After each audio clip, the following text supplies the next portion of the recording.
Sí, así, yo creo que la memoria es muy importante en los pueblos, que mantener la memoria viva nos permite valorar lo que tenemos y si valoramos, cuidamos. Entonces creo que ahí es un poco es una labor. A mí siempre me gustó lo que es la investigación histórica, pero ya estoy retirada del tema. Pero veo que a la gente le apasiona este tema y que bueno, cada vez hay más información, cada vez hay más fotografías como las que podemos disfrutar hoy en el hall del Centro Cultural, que nos permiten imaginar o ver cómo era la paloma antes, ¿no? Y las distintas etapas que tuvo.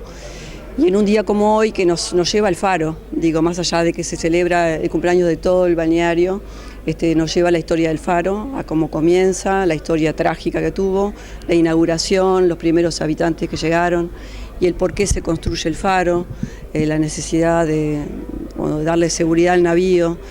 Los faros, este faro forma parte de un sistema solidario, de una cadena solidaria de faros, que son 12 en total el país, desde Punta de Palmar hasta Colonia de Sacramento. Creo que el faro Farallón es el más occidental, y esta cadena de faros, de este sistema solidario que van iluminando la ruta, una ruta de seguridad para el navío, hasta el día de hoy es importante, es increíble, ¿no? Como uno cree que el faro es una cosa de otros tiempos y todavía están vigentes, y los navíos, a pesar de toda la tecnología que hay, siguen cumpliendo una función sumamente importante. Lo lindo y lo maravilloso de los historiadores es que continúan trabajando, continúan estudiando y siempre, a pesar de que sea historia, están encontrando cosas nuevas. Sí, en realidad, honestamente no me siento historiadora, simplemente curiosa, y empecé a investigar y me llevó muchos años, y como tenía tanto material terminé escribiendo un libro, porque la paloma me sorprendió la cantidad de historia que tiene este lugar. Yo creo que todos los lugares tienen historia, pero la paloma a mí me sorprendió, y como citaba todos los capítulos que tiene el faro, el puerto, el ferrocarril, el turismo, la pesca. Entonces cada uno de esos capítulos tiene tanta información, y bueno, y son 150 años que han pasado muchas cosas por acá, ¿no? Y mucha gente. Es eso lo que valoro más. Malvina, la historia de los pueblos se encuentra en los cementerios. ¿Cómo se hace para escribir la historia desde un pueblo que no tiene cementerio? Bueno, eso es una contrariedad, es una paradoja que tiene la paloma, porque si bien no tenemos cementerio, la historia comienza en el cementerio. En el cementerio que está en el Faro, ese pequeño cementerio, ahí están alojados, están descansando los cuerpos de los primeros trabajadores de la paloma, en esa torre que se derrumbó en 1872, porque dicen que estaba mal construida y con el impacto de un rayo se cayó. Y ahí quedaron enterrados los primeros trabajadores de la paloma. Y hubo que construir obligatoriamente un cementerio donde están en una fosa común esos jóvenes que vinieron de Europa, franceses e italianos, que apenas se sabía el nombre o el apellido, que su familia nunca supo nada de ellos. Y lo único que quedó de ellos es el recuerdo y ese cementerio. Así que lo que tú decís con respecto a los pueblos y a los cementerios es un pendiente de la paloma, creo, porque es algo que todo el mundo, cada 2 por 3, yo lo escucho. ¿Y cómo se hace para rescatar aquellas personas que hicieron a la paloma durante estos 150 años, al no existir un cementerio que se les pueda identificar o se puedan referenciar qué hicieron o qué dejaron en este lugar? En primer lugar, recordarlos, ¿no? Yo creo que la historia hay que recordarla, por eso que digo la importancia de la memoria, porque si no tenemos un cementerio hoy en La Paloma, lo que mantiene vivo a toda esa gente, yo creo que es eso mismo, ¿no? La historia, los nombres, en este caso en el Faro creo que figuran apenas los nombres, pero bueno, es un debe. La Paloma, como decían el intendente y el alcalde, la Paloma se sigue proyectando hacia el futuro y hay mucha obra todavía pendiente, hay mucho para hacer y para cuidar también, porque no es solo construir, sino también es cuidar y pensar dónde y cómo se llevan a cabo estas obras, ¿no?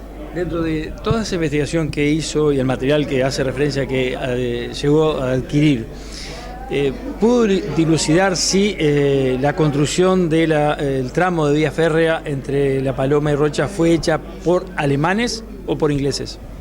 En realidad esta es la empresa que, mejor dicho, es una historia re larga. Empieza con un llamado a concesión para la construcción de la vía y se presenta una empresa uruguaya, Caprari y Compañía. Esa empresa no pensaba construir nada, se usaba en aquella época presentarse a las concesiones, ganarlo y después venderlo a otra como negocio. Ahí se lo vende a una empresa norteamericana que liderada por un empresario llamado Percival Farquhar, americano, que tenía en Brasil la concesión de la Brasil Railway Company, y también en Argentina. y en Paraguay. Y cuando vio que el puerto de La Paloma se proyectaba como para un puerto de aguas profundas, porque ya se estaba proyectando el puerto en la ubicación actual, él se presentó pensando que este puerto, que iba a traer mercaderías de todas partes del mundo, y esa vía de ferrocarril iba a unir el puerto al resto de América. Era un proyecto grandilocuente, impensado hoy, ¿no? Pero que la idea de él era esa, de esta empresa norteamericana. Esta empresa norteamericana es la que consigue capitales en Europa, ¿tá? Y, o sea, no ponía capital el señor Percy del Faro, consiguió dinero con capitales europeos, pero ¿qué pasó? Contrató una empresa alemana para la construcción de la vía de ferrocarril. Por eso es que suena siempre que eran los alemanes los que construyeron. De hecho, el primer muelle que construyen, donde era a 100 metros del muelle actual del puerto, era un muelle de cemento que llamaban el muelle de los alemanes. Pero en realidad no fue la empresa alemana la concesionaria ni nada. Y la empresa americana, esta se retira, da quiebra en 1914 a raíz de la Primera Guerra Mundial, porque los capitales europeos se retiran, entonces bueno, la obra queda inconclusa, queda el tramo de ferrocarril La Paloma-Rocha solamente hasta 1928, que Rocha se une a Montevideo.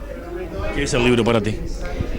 Y el libro, a veces lo miro y pienso que es algo que lo escribió otra persona, pero siento que, bueno, que es un granito de arena que aporté a La Paloma en su momento, ¿no? ¿Cómo se lo consigue? Es de paseo por el Cabo Santa María. No, está agotado, solamente lo tengo en versión digital, y estoy proyectando hacer una segunda edición, pero no sé cuándo.